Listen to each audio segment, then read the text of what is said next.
కడతెరిపి లేకుండా కురుస్తున్న వర్షాలకు ఏలూరు జిల్లా తడిసి ముత్తైంది. నూజివీడు వాకు వరద ఉధృతికి లారీ కొట్టుకుపోయింది. అక్కడి స్థానికులు పోలీసులు గమనించి లారీ డ్రైవర్ని రక్షించి సురక్షిత ప్రాంతానికి తరలించారు. కోళ్ల మేతతో వస్తుండగా వరద ఉధృతికి లారీ కొట్టుకుపోయిందని డ్రైవర్ పాపారావు ఆవేదన వ్యక్తం చేశాడు. బాధితుడి కుటుంబ సభ్యులకు సీఐ సమాచారాన్ని చేరవేసి ఆందోళన చెందవద్దని అన్నారు.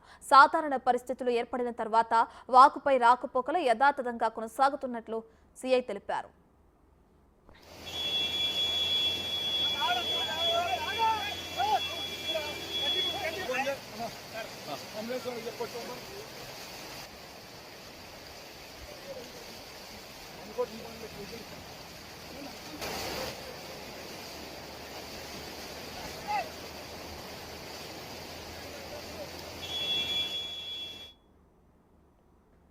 ఇక ఎడతెరిపి లేకుండా కురుస్తున్న వర్షాలకు ఏలూరు జిల్లా తడిసి ముత్తైంది. నూజివీడు వాగు వరద ఉధృతికి లారీ కొట్టుకుపోయింది.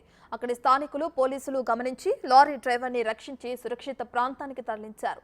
కోళ్ల మేతతో వస్తుండగా వరద ఉధృతికి లారీ కొట్టుకుపోయిందని డ్రైవర్ పాపారావు ఆవేదన వ్యక్తం చేశాడు. బాధితుడి కుటుంబ సభ్యులకు సీఐ సమాచారాన్ని చేరవేసి ఆందోళన చెందవద్దని అన్నారు. సాధారణ పరిస్థితులు ఏర్పడిన తర్వాత వాగుపై రాకపోకలు యథాతథంగా కొనసాగనున్నట్లు సీఐ తెలిపారు.